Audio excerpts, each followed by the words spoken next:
जैसा कि आपको विदित है कि पिछली 5 कक्षाओं में हमने शिक्षक शिक्षा में शिक्षण एवं नवाचार विषय के अंतर्गत हमने छात्र शिक्षण, खंड शिक्षण, प्रतिमान, विभिन्न प्रकार के कौशलों, पर्यवेक्षण, कक्षा प्रबंध के बारे में हमने अध्ययन किया।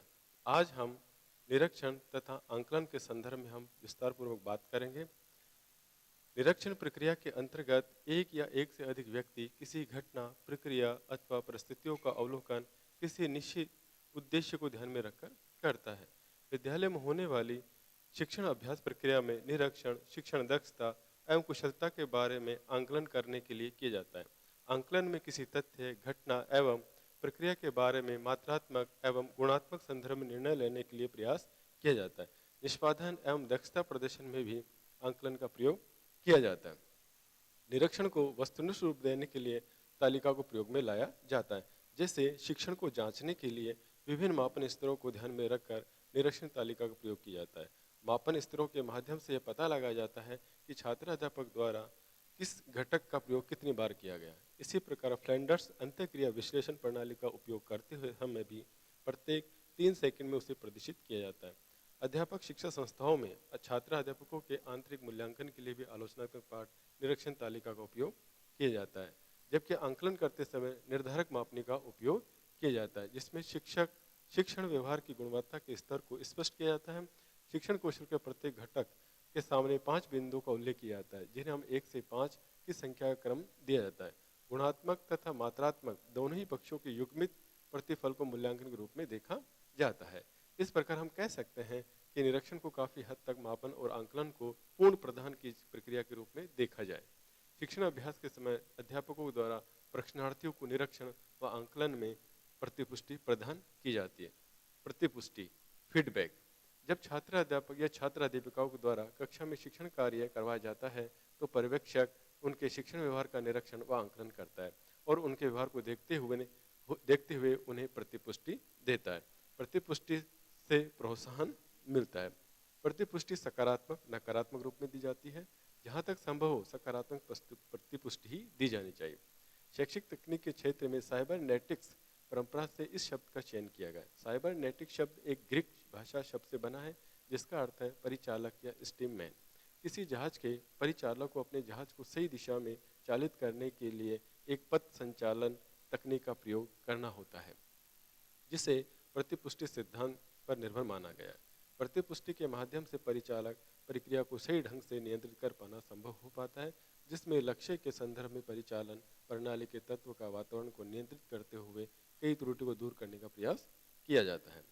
यदि हम प्रतिपुष्टि के प्रकार के बारे में पता करें तो ये 2 प्रकार के होते हैं, सकारात्मक प्रतिपुष्टि, नकारात्मक प्रतिपुष्टि। सकारात्मक प्रतिपुष्टि के अंतर्गत अध्यापक छात्रों को सकारात्मक रूप से प्रतिपुष्टि देता है, जैसे शाबाश, बहुत अच्छा, आपने अच्छा बोला। इस प्रकार से सकारात्मक प्रतिपुष्टि दी जाती है। अब बात आती है नकारात्मक प्रतिपुष्टि। नकारात्मक प्रतिपुष्टि के अंदर यह सही नहीं है, आपने गलत बताया, बड़ी विनम्रता के साथ विद्यार्थियों को कहा जाता है, जो कि नकारात्मक प्रतिपुष्टि कहलाता है। प्रतिपुष्टि के अतिरिक्त भी प्रतिपुष्टि भी कई प्रकार से दी जा सकती है, जैसे तत्काल प्रतिपुष्टि, विलंबित प्रतिपुष्टि। यदि हम विषय वस्तु को छात्रों के द्वारा पूछने के बाद तत्काल प्रतिपुष्टि देते हैं तो हम उसे तत्काल प्रतिपुष्टि कहते हैं, जिसका कि महत्व भी होता है। लेकिन यदि हम छात्र यदि किसी प्रश्न का उत्तर देता है और उसके कुछ समय बाद या बहुत समय बाद यदि हम उनसे प्रतिपुष्टि लेने की बात करते हैं तो वह प्रतिपुष्टि उनको देते हैं तो वो सही नहीं माना जाता है। इसलिए तत्काल प्रतिपुष्टि विलंबित प्रतिपुष्टि श्रेष्ठ माना गया। कहने का तात्पर्य यह है कि प्रतिपुष्टि तत्काल दी जाए, न कि विलंबित। अब बात आती है शाब्दिक प्रतिपुष्टि। शब्दों के माध्यम से यदि छात्र को प्रोत्साहन दिया जाए तो उसे हम शाब्दिक प्रतिपुष्टि कहते हैं, जैसे कि पिछली कक्षाओं में हमने इसके बारे में अध्ययन कर चुके हैं। साथ ही अशाब्दिक प्रतिपुष्टि, यदि हम प्रतिपुष्टि छात्रों को बोलकर न दी जाकर उन्हें अशाब्दिक रूप से दी जाए तो उन अशाब्दिक प्रतिपुष्टि कहते हैं, जैसे कि आंखों से संकेत करके, मुंह की आकृति से या इशारा करके, तो इसे हम अशाब्दिक प्रतिपुष्टि के अंतर्गत माना जाता है। अब प्रतिपुष्टि देने वाले व्यक्तियों के आधार पर भी इसे 3 भागों में विभाजित किया जा सकता है। पहला साथी प्रतिपुष्टि, परिवेक्षी प्रतिपुष्टि और यांत्रिक प्रतिपुष्टि। यदि अपने दोस्तों और मित्रों के द्वारा यदि कोई प्रतिपुष्टि दी जाती है तो उसे साथी प्रतिपुष्टि कहा जाता है। साथ ही पर्यवेक्षी प्रतिपुष्टि, यहाँ पर्यवेक्षी का अर्थात अध्यापक के द्वारा छात्रों को दी जाने वाली प्रतिपुष्टि पर्यवेक्षी प्रतिपुष्टि कहलाती है। और यदि किसी ऑडियो विजुअल एड्स के माध्यम से यदि छात्रों की विषय वस्तु को रिकॉर्ड करके उन्हें प्रतिपुष्टि दी जाए तो उसे हम यांत्रिक प्रतिपुष्टि के नाम से जानते हैं। अब बात आती है अध्यापक शिक्षा में मूल्यांकन किस प्रकार से होना चाहिए।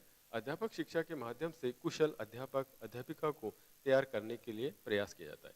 एक शिक्षक का कार्य अध्यापन के साथ ही अधिगम प्रतिफलों का आंकलन एवं मूल्यांकन करना होता है। मूल्यांकन वह प्रक्रिया है जिसके द्वारा अधिगम उपलब्धि की परिमाणात्मकता मात्रा ही नहीं बल्कि गुणात्मक स्तर के बारे में भी वस्तुनिष्ठ एवं विश्वसनीय जानकारी प्राप्त हो जाती है।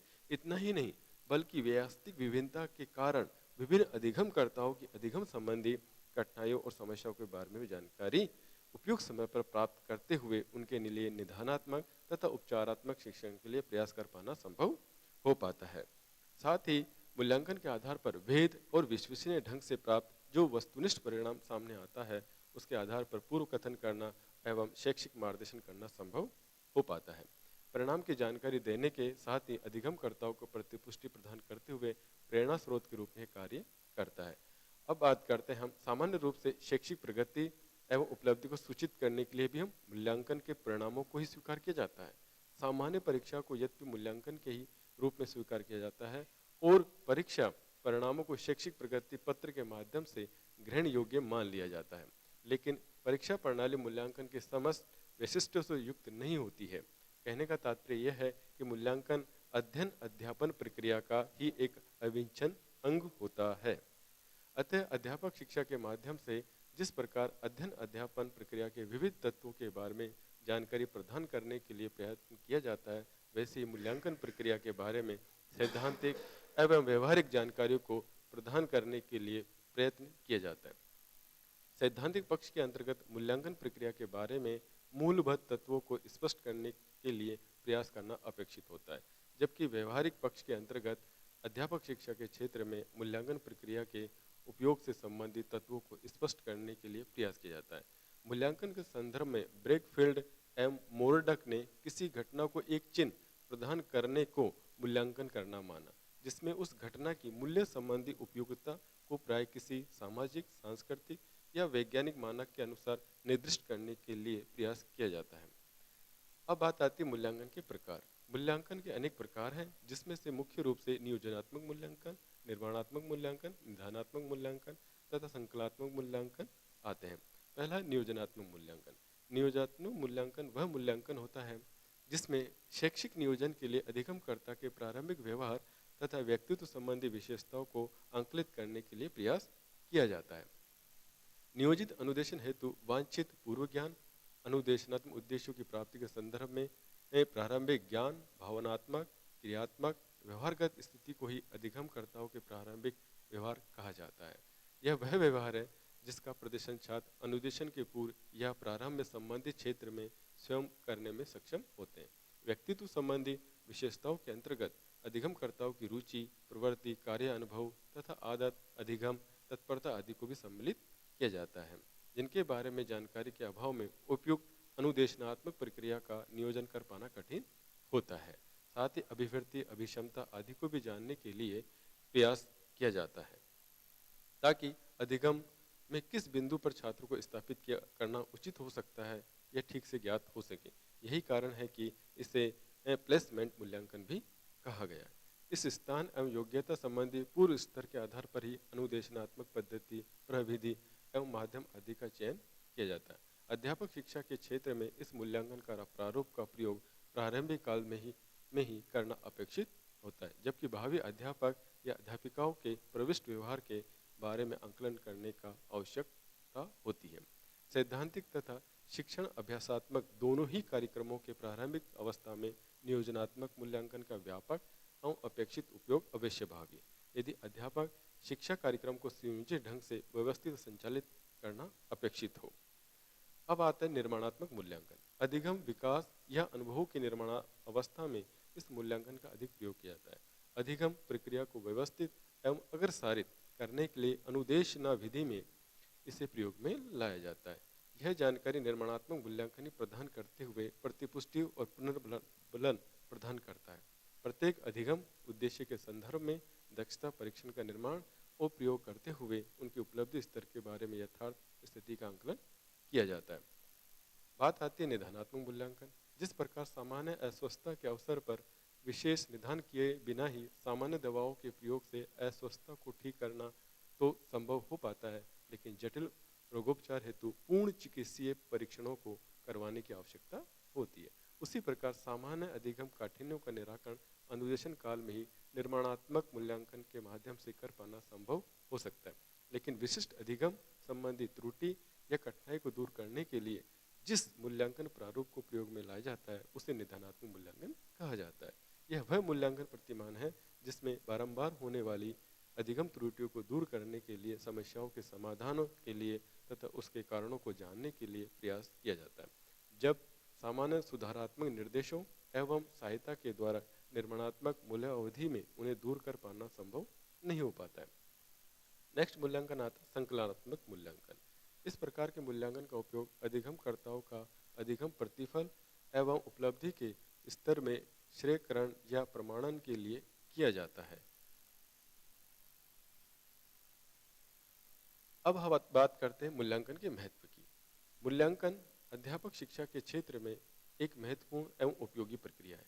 ज्ञानात्मक स्तर के बारे में जानकारी के साथ ही सफलता और विफलता, उपयुक्त अध्यापन विधि, व्यू रचना एवं प्रतिमान आदि के चयन, शिक्षण अधिगम, स्तर समायोजन, संप्रेषण, अंतराल संबंधी सूचना आदि के बारे में यथार्थ का ज्ञान मूल्यांकन से प्राप्त कर पाना संभव होता है। मूल्यांकन में भावी अध्यापक अध्यापिका गण अपनी कमियों के साथ ही त्रुटियों एवं कठिनाइयों के बारे में जानकारी मूल्यांकन के द्वारा ही प्राप्त कर पाते हैं और अपने आप में सुधार करते हैं। मूल्यांकन के अभाव में निर्देशन एवं परामर्श सेवाओं को व्यवहारिक उपयोग संभव नहीं हो सकता है। इसलिए अधिगम के क्षेत्र के बाधक तत्वों के निराकरण हेतु जो भी प्रयास किए जाए उनके मूल में अधिगम प्रतिफल संबंधी मूल्यांकन उपलब्ध सूचना ही हो। मूल्यांकन के चरण। मूल्यांकन प्रक्रिया को क्रमबद्ध ढंग से संचालित करने के लिए विभिन्न पद या चरणों का उपयोग किया जाता है, जैसे अनुदेशनात्मक उद्देश्यों का निर्धारण एवं स्पष्टीकरण। मूल्यांकन एक उद्देश्य प्रक्रिया है। इसके प्रथम चरण में अनुदेशनात्मक उद्देश्यों को न केवल निर्दिष्ट करने के लिए प्रयास किया जाता है, बल्कि निर्धारित किए गए उद्देश्यों को व्यवहार परक, छात्र व्यवहार परक शब्दावली में स्पष्ट करने के लिए भी प्रयास किया जाता है, ताकि यह स्पष्ट हो सके कि संबंधित अधिगम अनुभव को प्राप्त करने के बाद अधिगमकर्ताओं के व्यवहारों में कौन सा अपेक्षित परिवर्तन दिखाई देगा। ऐसा करते समय अवश्य ही अधिगमकर्ताओं की रुचि, पूर्व ज्ञान स्तर, विषय वस्तु की प्रकृति, सीखने के नियम, अधिगम आवश्यकता एवं व्यवहारिक उपायदेयता आदि को ध्यान में रखा जाता है। अधिगम अनुभव नियोजन। इस चरण में प्रत्येक निर्दिष्ट अधिगम उद्देश्य के संदर्भ में उपयोगी अधिगम अनुभव को चयन या संगठित किया जाता है तथा अनुदेशनात्मक योजना का निर्माण किया जाता है। अधिगम अनुभव ही वे साधन या माध्यम होते हैं जिनकी सहायता से निर्धारित अनुदेशनात्मक उद्देश्यों को प्राप्त करने के लिए प्रयास किया जा सकता है। अधिगम अनुभव प्रस्तुतिकरण। यह व्यवहारिक चरण है जिसमें अधिगम हेतु चयनित या संचरित अनुभव का प्रस्तुतिकरण क्रमबद्ध ढंग से प्रस्तुत किया जाता है और अभ्यास एवं प्रयोग के माध्यम से अनुभवों को ग्रहण एवं आत्मसात करने के लिए अधिगमकर्ताओं को प्रेरित किया जाता है। इस चरण में अनुदेशन संबंधी क्रियाकलापों का प्रदर्शन, अंतःक्रियात्मक व्यवहार नियंत्रण तथा संप्रेषण अंतराल को कम करने के लिए प्रयास आदि सम्मिलित रहता है। नियोजनात्मक मूल्यांकन से प्रारंभ करते हुए निर्माणात्मक मूल्यांकन भी प्रयोग इसी अवधि में किया जा सकता है या किया जाता है। अधिगम व्यवहारों के आत्मसातीकरण हेतु प्रयत्न इसी चरण में किया जाता है। नेक्स्ट है व्यवहार परिवर्तन निर्धारण। यह अंतिम चरण होता है जिसमें अधिगम के फलतः होने वाले अधिगमकर्ता व्यवहार परिवर्तन का आंकलन किया जाता है। प्रारंभिक या प्रविष्ट व्यवहार की तुलना में अंत व्यवहार के मूल्यांकन के माध्यम से अधिगम प्रतिफल का आंकलन किया जाता है। निदानात्मक मूल्यांकन का प्रयोग करते हुए उपचारात्मक अनुदेशन हेतु प्रयास इसी चरण में किया जाता है। पाठ्यक्रम समापनोपरांत संकलात्मक मूल्यांकन का भी उपयोग इसी चरण में किया जाता है ताकि संपूर्ण व्यवहारगत परिवर्तन की जांच करना संभव हो सके। हम बात करते हैं मूल्यांकन प्रपत्र कि मूल्यांकन प्रपत्र में अंकों का निर्धारण किस प्रकार से होना चाहिए, साथ ही कक्षा कक्ष जिसमें कि प्रत्येक पद के लिए 5 अंक दिए जाते हैं। पहला, पाठ योजना लेखन उसकी तैयारी, अनुदेशनात्मक उद्देश्य, उद्देश्यों के संदर्भ में विशिष्ट बिंदु, अनुदेशनात्मक सामग्री, पाठ्य पुस्तक, पाठ्य सह कल्पनाएं, शिक्षण कौशल और विषय वस्तु का विश्लेषण और दक्षता। नेक्स्ट, अध्यापक की आत्मविश्वास, उसकी भाषा, आरोह अवरोह, स्पष्ट उच्चारण, तथ्यों का क्रमबद्ध होना, व्यवस्थीकरण होना, प्रस्तुतिकरण होना, उसका व्यक्तित्व कैसा है, उसके द्वारा अभिप्रेरणा किस प्रकार से दी जाती है, उसकी सक्रियता कैसी है, कक्षा नियंत्रण कैसा है, अनुशासन कैसा है और श्यामपट्ट का प्रभावकारी उपयोग कैसा है। साथ ही उपयुक्त प्रश्न विधि किस प्रकार से पूछता है, छात्र सहभागिता कैसी है, उपयुक्त प्रदर्शन किस प्रकार का है, कक्षा निरीक्षण कैसा है, पाठ का समापन किस प्रकार का हो और गृह कार्य किस प्रकार से दिए जाते हैं। ये सभी मूल्यांकन प्रपत्र के अंतर्गत आते हैं। अब बात करते हैं प्रायोगिक कार्य, जिसके अंतर्गत अनुदेशनात्मक सामग्री या उपकरण निर्माण तथा उपयोग के हेतु हम 15 अंक निर्धारित करते हैं। विद्यालय एवं कक्ष सौंदर्यीकरण हेतु हम 15 अंक निर्धारण करते हैं। विद्यालय अभिलेख तैयार करने के लिए हम 15 अंक निर्धारण करते हैं। साथ ही पाठ्य सहगामी क्रियाओं के लिए 15 अंक। अब अन्य क्रियाओं में सहभागिता के लिए छात्रों को 10-10 अंक दिए जाते हैं, जिसमें शैक्षिक भ्रमण, स्काउटिंग या प्राथमिक उपचार और सामुदायिक गृह कार्य। अब बात करते हैं सत्रीय कार्य, प्रत्येक के लिए 10 अंक निर्दिष्ट किए गए हैं, जिसमें पाठ्यक्रम विश्लेषण तथा उपलब्धि या इकाई परीक्षण निर्माण एवं उपयोग, नमूना या स्रोत सामग्री का चयन तथा संकलन या योजना कार्य, मानचित्र निर्माण या आलोचनात्मक निबंध लेखन, विषय कक्ष, प्रयोगशाला आदि के लिए योजना तथा आवश्यक सामग्री, साधन, उपकरण आदि की सूची का निर्माण करना, त्रिविमीय मानचित्र, प्रतिरूप, क्रियाशील प्रतिरूप, शिक्षण यंत्र आदि का निर्माण। शिक्षण अभ्यास में मूल्यांकन, अध्यापकों के निर्देशन, शिक्षक प्रशिक्षण महाविद्यालयों में अध्यापकों द्वारा प्रशिक्षणार्थियों द्वारा विद्यालय में कराए जा रहे शिक्षण कार्यों का मूल्यांकन किया जाता है और उसी मूल्यांकन के आधार पर उन्हें प्रतिपुष्टि दी जाती है और साथ ही अंक भी प्रदान किए जाते हैं। इस प्रकार शिक्षण अभ्यास में बाहर से किसी भी विषय विशेषज्ञ को नहीं बुलाया जाता है। महाविद्यालय में कार्यरत अध्यापक गण ही पर्यवेक्षक रूप में कार्य करते हैं। इस प्रकार हम कह सकते हैं कि वर्तमान में जो शिक्षण अभ्यास के क्षेत्र में मूल्यांकन की जो तकनीक प्रयोग में ली जा रही है वह उपयुक्त नहीं है। साथ ही दिए जाने वाले अंक न तो विश्वसनीय है और न ही वैध माने जाते हैं। शिक्षण अभ्यास के आलोचनात्मक पाठों के मूल्यांकन हेतु विषय विशेषज्ञों को बुलाया जाता है, जिनके द्वारा मूल्यांकन करने के लिए कोई बात या सीमांकन नहीं होता है और वे संपूर्ण कालांश तक कक्षा निरीक्षण के स्थान पर प्राय उस अवधि में 8-10 प्रशिक्षणार्थियों के शिक्षण अभ्यास का निरीक्षण कर लेते हैं और उसी के आधार पर अंक प्रदान करते हुए बाह्य परीक्षक की भूमिका का पालन कर लेते हैं। शिक्षण अभ्यास के दौरान भी पर्यवेक्षकों द्वारा भावी अध्यापक अध्यापिकाओं को ठीक प्रकार से प्रतिपुष्टि नहीं दी जाती, परंतु वर्तमान में ग्लोबल एंड क्रिटिकल या टू द पॉइंट द्वारा प्रतिपुष्टि दी जाती है। सामान्य या ग्लोबल प्रतिपुष्टि में केवल बाह्य पक्षों को ध्यान में रखकर प्रतिपुष्टि प्रदान करने के लिए प्रयास किया जाता है, जैसे व्यक्तित्व, स्वर, पाठ योजना निर्माण में क्रमबद्धता, प्रश्न स्थापना, छात्र सहभागिता, सहायक सामग्री का उपयोग, श्यामपट्ट कार्य, गृह कार्य आदि। जबकि आंतरिक पक्षों के आधार पर दी जाने वाली प्रतिपुष्टि टू दी पॉइंट के रूप में जाना जाता है, जिसमें शिक्षण कौशल, घटक, समय, अधिगम, प्रभावशीलता व उद्देश्य आते हैं। यदि उपरोक्त दोनों पक्षों को ध्यान में रखकर यदि पर्यवेक्षक द्वारा प्रतिपुष्टि दी जाती है तो शिक्षण अभ्यास की गुणवत्ता में बढ़ोतरी होती है। आज महाविद्यालयों में प्रशिक्षणार्थियों को नियमित रूप से मूल्यांकन व प्रतिपुष्टि का उचित प्रबंधन ही होता है। कुछ प्रशिक्षणार्थियों के पाठ का तो मूल्यांकन ही नहीं हो पाता है। वर्तमान में पर्यवेक्षक धर्म, जाति, भाषा आदि को महत्व देते हुए भी उन्हें उत्तीर्ण करते हैं। इस प्रकार की व्यवस्था शिक्षण अभ्यास के लिए ठीक नहीं है। पर्यवेक्षकों की कम संख्या भी इसके लिए जिम्मेदार है। इन्हें यातायात आदि का भी सुविधा प्रदान नहीं की जाती है, जिसके कारण पर्यवेक्षक पर्यवेक्षण कार्य में रुचि नहीं लेते। इस प्रकार हम कह सकते हैं कि शिक्षण अभ्यास कार्यक्रम की मूल्यांकन प्रणाली न तो सुव्यवस्थित है और न ही तर्कसंगत है। इस कारण पर्यवेक्षण व आंकलन के स्तर में सुधार लाना आवश्यक है ताकि शिक्षण अभ्यास की गुणवत्ता में सुधार हो सके।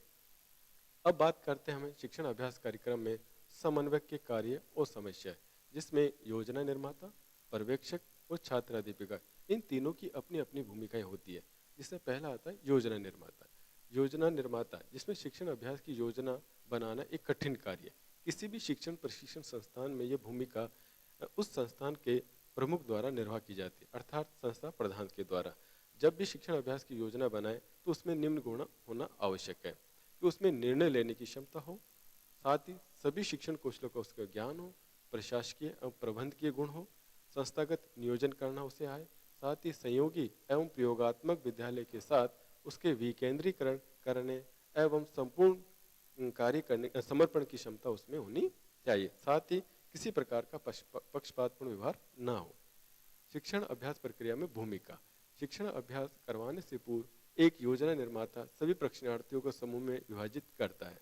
यह विभाजन शिक्षण विषयों के आधार पर या उपलब्ध अध्यापकों एवं छात्राध्यापिकाओं को सूक्ष्म शिक्षण अभ्यास द्वारा कृत्रिम परिस्थितियों में प्रशिक्षणार्थियों को शिक्षण कौशलों में पारंगत किया जाता है। इसके पश्चात वे कक्षागत वास्तविक परिस्थितियों में छात्र अध्यापकों द्वारा शिक्षण कौशलों का प्रयोग करते हुए शिक्षण करवाया जाता है।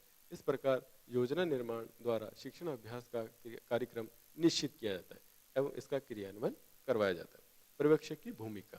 पर्यवेक्षक की भूमिका में एक पर्यवेक्षक छात्र अध्यापक को शिक्षण की विविध प्रविधियों तथा शिक्षण कौशलों से परिचित करवाकर उनके अनुदेशन कार्य में सुधार करता है। पर्यवेक्षक के कार्य। पर्यवेक्षक का सर्वप्रथम कार्य यह है देखना है कि छात्र अध्यापक यथासंभव शीघ्रता से शीघ्र शिक्षण कार्य में व्यवस्थित हो जाए, जिससे कि वे समस्याओं का सर्वोत्तम समाधान करने में समर्थ हो, तथा पर्यवेक्षक एक दिन में 3 से 4 घंटे में अधिक छात्र अध्यापकों का पर्यवेक्षण छात्र अध्यापक को उचित रूप में योग्यता प्रदान नहीं कर सकता। पर्यवेक्षक को केवल उन्हीं विषयों का पर्यवेक्षण करना चाहिए जिनका वह विशेषज्ञ हो। अब बात करते हैं हम छात्र अध्यापक की भूमिका।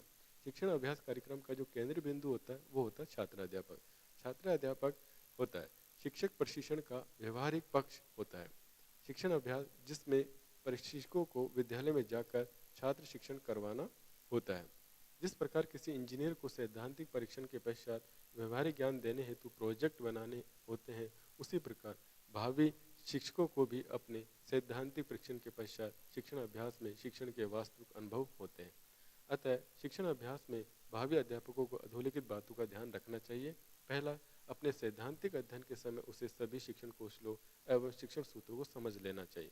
साथ ही किसी भी छात्र अध्यापक को शिक्षण अभ्यास हेतु वह विषय चुनने चाहिए जिसमें उसकी रुचि हो और विषय का पूर्ण ज्ञान हो। साथ ही छात्र अध्यापक का व्यवहार अभ्यास के दौरान मधुर और प्रजातांत्रिक हो, उसकी वाणी वेशभूषा अच्छी हो। शिक्षण अभ्यास के समय छात्र अध्यापक वास्तविक शिक्षण होता है, अतः उसका व्यवहार एक अध्यापक की तरह होना चाहिए, न कि छात्र की तरह। अब बात करते हैं विभिन्न प्रकार के स्कूलों की। सहयोगी विद्यालय, प्रदर्शन विद्यालय और अभ्यासी विद्यालय। पहला, सहयोगी विद्यालय। सहयोगी विद्यालय वे होते हैं जिनमें शिक्षण अभ्यास कार्यक्रम व अन्य अनुभव संबंधी क्रियाओं का संचालन अध्यापक शिक्षा विभाग के द्वारा किया जाता है, परंतु उन विद्यालयों का प्रबंध एवं नियंत्रण उनके द्वारा नहीं किया जाता है। इन विद्यालयों का कार्य केवल प्रशिक्षणार्थियों को अध्यापन अभ्यास प्राप्त करने के लिए सुविधाएं उपलब्ध करवाना है। इन विद्यालयों के अध्यापक अपनी कक्षाओं को प्रशिक्षणार्थियों को सौंप देते हैं। ये प्रशिक्षणार्थी कक्षा में अनुशासन बनाने में, अधिगम वातावरण बनाने में, आवश्यक सुविधाएं उपलब्ध करवाने, पाठ्यक्रम से परिचित होने में, पाठ्य प्रस्तुतिकरण का निरीक्षण और पुष्टि करने में अपेक्षित सहयोग करते हैं। अब बात आती है पड़ोसी विद्यालय। इस प्रकार के जो विद्यालय होते हैं वो प्रत्येक विद्यालय में उसके पड़ोस में उपस्थित समस्त बालक अध्ययन करने के लिए जाएंगे, तथा इसमें लिंग, धर्म, जाति, भाषा, समुदाय, आर्थिक, सामाजिक भेदभाव को ध्यान में नहीं रखा जाता है। अर्थात उच्च, निम्न, धनी, निर्धन आदि सभी प्रकार के बच्चे इन विद्यालयों में पढ़ने जाएंगे। ऐसा करने से सामाजिक अलगाव की समस्या समाप्त होती है। पड़ोसी विद्यालय क्यों खोले जाएं? पहला, इससे संपूर्ण देश में समान स्कूल प्रणाली का समावेश हो सकेगा। साथ ही राष्ट्रीय एकीकरण की भावना विकसित होगी। साथ ही पड़ोसी विद्यालय समाज में वर्ग भेद समाप्त करने में सहयोग देंगे। इन विद्यालयों में अच्छी शिक्षा प्रदान की जाएगी। साथ ही उच्च वर्ग के विद्यार्थियों को सामान्य वर्ग के छात्रों के साथ रहने से एकता का विकास होगा। साथ ही धनी व सामाजिक प्रतिष्ठित व्यक्ति सामान्य विद्यालय में अधिक रुचि की भावना का विकास लेंगे और शिक्षण अभ्यास में प्रशिक्षण महाविद्यालयों में वो अपना सहयोग भी दे सकेंगे। प्रदर्शन विद्यालय। प्रदर्शन विद्यालय वे विद्यालय होते हैं जहाँ शिक्षण अभ्यास पूर्व चरण में प्रदर्शन पाठों के आयोजन के लिए प्रबंध हो सकता है, अथवा शिक्षण के सिद्धांत, विधि, नियम आदि के अनुप्रयोग के लिए भावी अध्यापक अध्यापिकाओं को पर्याप्त अवसर प्रदान किए जा सकते हैं। ऐसे विद्यालय अध्यापक शिक्षा संस्थाओं के लिए ही संचालित किए जाते हैं और प्रतिमान विद्यालय के रूप में कार्य करते हैं। शिक्षण प्रदर्शन की सुविधा इन विद्यालयों में प्राप्त होने के कारण ही प्राय इन्हें प्रदर्शन विद्यालय के रूप से जाना जाता है। शिक्षण अभ्यासी विद्यालय। शिक्षण अभ्यासी विद्यालय वे विद्यालय होते हैं जहाँ किसी न किसी प्रारूप में शिक्षण अभ्यास के लिए प्रयास किया जाता है। जैक्सन ने 1967 के अनुसार ऐसे विद्यालयों की अपेक्षा की जाती है कि शैक्षिक उपयोग हेतु उचित सुविधाएं प्रदान करें, शैक्षिक कार्यक्रमों में सहभागी बने, शोध प्रयासों में सहयोग करें, शिक्षण अभ्यास में सक्रिय सहभागिता करें, अध्यापकीय योग्यता तथा निष्पादन के मूल्यांकन में सहयोगी बने, शिक्षण प्रदर्शन में सहायता प्रदान करें, सेवारत नेतृत्व में अग्रणी हो ताकि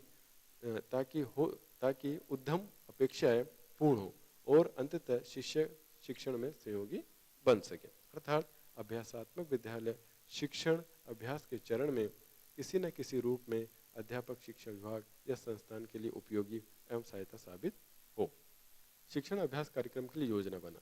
किसी भी कार्य को सुव्यवस्थित और सुनियोजित व समय सीमा में भली भांति संपन्न करने के लिए उसकी पूरी योजना बनाना आवश्यक है। इसी प्रकार अध्यापक के लिए भी शिक्षण को सफल बनाने और अपने उद्देश्यों की सुगमता से प्राप्ति के लिए आवश्यक है कि वह पूर्व चिंतन कर शिक्षण योजना का निर्माण करे और शिक्षण योजना के निर्माण के पश्चात अध्यापक अपनी विषय वस्तु का शिक्षण भली भांति प्रकार से कर सकता है। शिक्षण अभ्यास की अवधि के दौरान छात्र अध्यापक व छात्र अध्यापिकाएं संयोगी या संबंधित विद्यालय में जाकर वास्तविक कक्षा कक्ष परिस्थिति में अध्यापन कार्य को स्वयं करने का प्रयास करते हैं। इसके लिए वह पाठ्याभ्यास के पहले एक पाठ तैयार करता है और उसी के आधार पर शिक्षण कार्य करता है। इस योजना के निर्माण के लिए अनेक उपगमों का भी उपयोग किया जाता है। अब आता है पाठ्य योजना, लेसन प्लान। पाठ्य योजना शिक्षण की पूर्व तैयारी। जब भी कक्षा में जाता है तो अपनी विषय वस्तु को प्रस्तुतिकरण से पूर्व एक पाठ्य योजना तैयार कर लेता है, जिसे हम दैनिक पाठ्य योजना कहते हैं।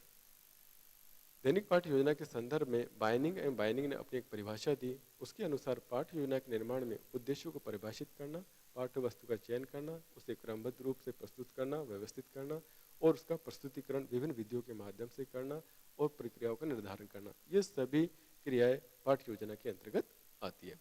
इसी प्रकार से यदि आप सामान्य परिभाषा की बात करें तो इकाई योजना में दिए गए प्रकरणों में से जो प्रकरण जिस दिन कक्षा में पढ़ाया जाता है और उस प्रकरण के संबंध में जो योजना तैयार की जाती है, जिसके अंतर्गत प्रकरणों से संबंधित सभी शिक्षण बिंदुओं को व्यवस्थित और क्रमबद्ध रूप में लिखना ही दैनिक पाठ्य योजना कहलाता है। या हम यूँ कहें कि दैनिक पाठ्य योजना से आशय अध्यापक कक्षा में जाने से पूर्व जिस प्रकरण पर चिंतन करता है वो दैनिक पाठ्य योजना है। अब पाठ्य योजना की आवश्यकता क्यों हो? पाठ्य योजना की आवश्यकता से हमें लक्ष्यों की प्राप्ति हो जाती है। दूसरा, साथ ही अध्यापक अपनी विषय वस्तु को ठीक प्रकार से प्रस्तुत कर सकता है, शिक्षण को प्रभावशाली बना सकता है, श्रम, समय और साधनों की बचत होती है, आत्मविश्वास बढ़ता है, कठिन शब्दों की पूरी जानकारी हो जाती है, साथ ही विषय वस्तु को क्रमबद्ध रूप से प्रस्तुत कर सकता है, कक्षा नियंत्रण में रहती है, साथ ही एक कक्षा में अनुशासन बना रहता है, साथ ही अध्यापक कुछ शामपट सार भी लिखता रहता है और पाठ्य योजना द्वारा अध्यापक को अपना शिक्षण कार्य कितना सफल रहा इसकी भी उसको जानकारी हो जाती है।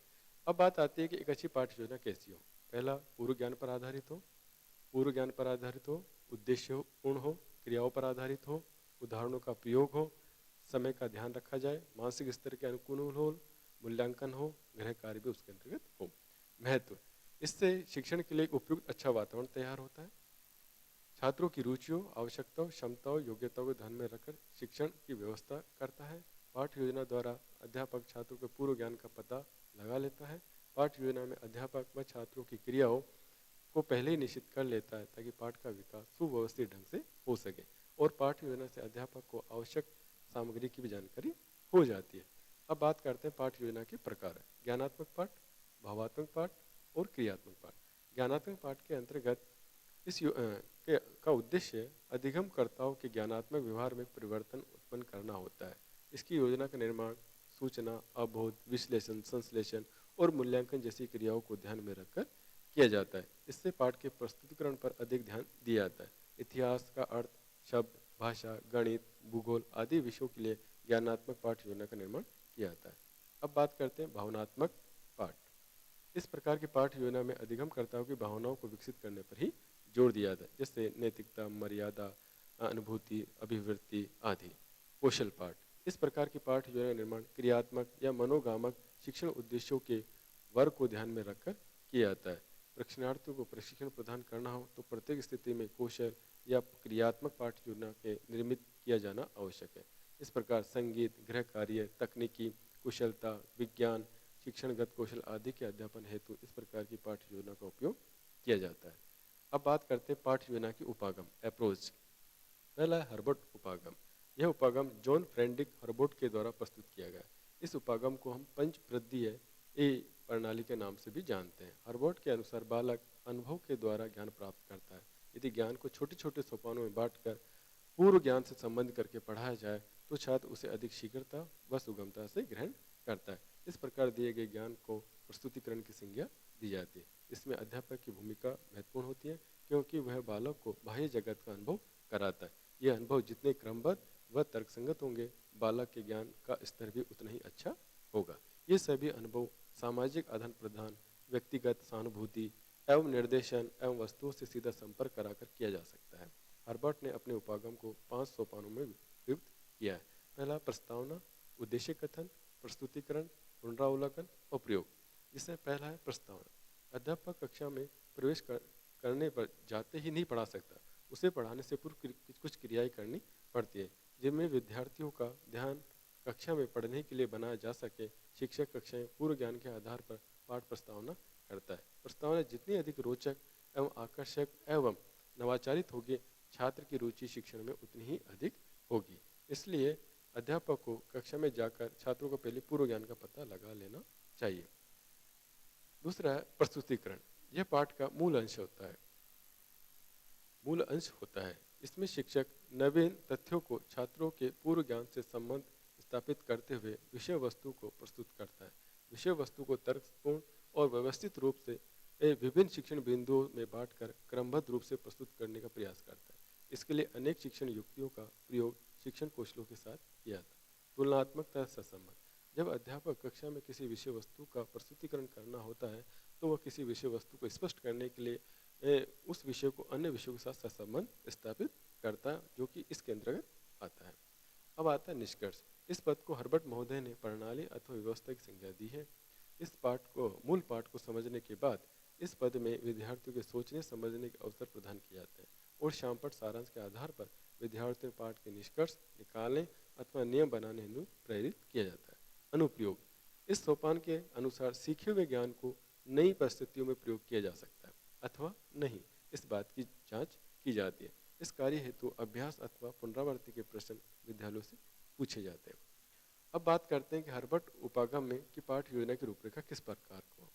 इसमें हम परिचयात्मक विवरण, इसमें हम दिनांक लिखते हैं, विद्यालय का नाम, विषय, कक्षा, वर्ग, कालांश, अवधि और प्रकरण। ये सभी जो औपचारिकता है वो ब्लैक बोर्ड पर भी लिखी जाती है जब अध्यापक वास्तविक शिक्षण करता है। दूसरा उद्देश्य। पाठ योजना में उद्देश्य का निर्धारण भी कर लेना चाहिए। पाठ योजना में हमें सामान्य उद्देश्य और विशिष्ट उद्देश्य जो कि ज्ञान, अबोध, ज्ञानोपयोग, कौशल, अभिवृत्ति, अभिरुचि संबंधित होने चाहिए।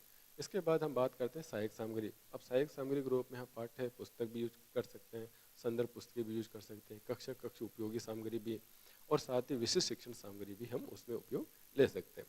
पूर्व प्रस्तुति। पहले हम छात्रों का पूर्व ज्ञान, प्रीवियस नॉलेज के बारे में पता करते हैं, फिर उसके बाद प्रस्तावना प्रश्न पूछते हैं और हम उद्देश्य कथन करते हैं कि आज हम इस विषय वस्तु के बारे में हम अध्ययन करेंगे। साथ ही प्रस्तुतिकरण में अध्यापक में जो शिक्षण बिंदु लेते हैं उसमें छात्र अध्यापक कथन करता है या अध्यापक कथन करता है और विद्यार्थी उसके संदर्भ में कुछ प्रतिक्रिया देते हैं और पाठ के अंत में समापन करते हैं और अध्यापक के द्वारा जो शिक्षण कार्य करवाया गया वो छात्रों को कितना समझ में आया उसके लिए हम पुनरावर्ती प्रश्न या मूल्यांकन प्रश्न पूछते हैं और साथ ही छात्रों को घर से काम करने के लिए गृह कार्य भी दिया जाता है।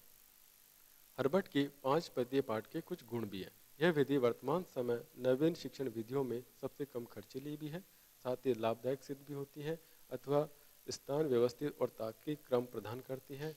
हर्बर्ट योजना में आगमन विधि तथा निगमन विधियों का प्रयोग किया जाता है। साथ ही यह मनोवैज्ञानिक विधि है जो बालकों को ध्यान में रखकर किया गया। इसके कुछ दोष भी है। यह विधि तर्क एवं क्रमबद्ध को अधिक महत्व देती है। साथ ही पाठ योजना निर्माण को पाठ योजना के प्रकार को ध्यान में रखकर पाठ योजना बनाना कठिन होता है क्योंकि इन पाठों में पंचपदों को संपूर्ण रूप से अथवा सर्वथा प्रयोग कर पाना संभव नहीं होता है। पाठ योजना औसत स्तर के छात्रों की आवश्यकताओं को ध्यान में रखकर बनाई जाती है, जबकि कक्षा में प्रतिभाशाली और मंद बुद्धि वाले बालक होते हैं। नेक्स्ट है मॉरिसन उपागम। इस उपागम को हेनरी सी मॉरिसन ने सन 1926 में प्रस्तुत किया।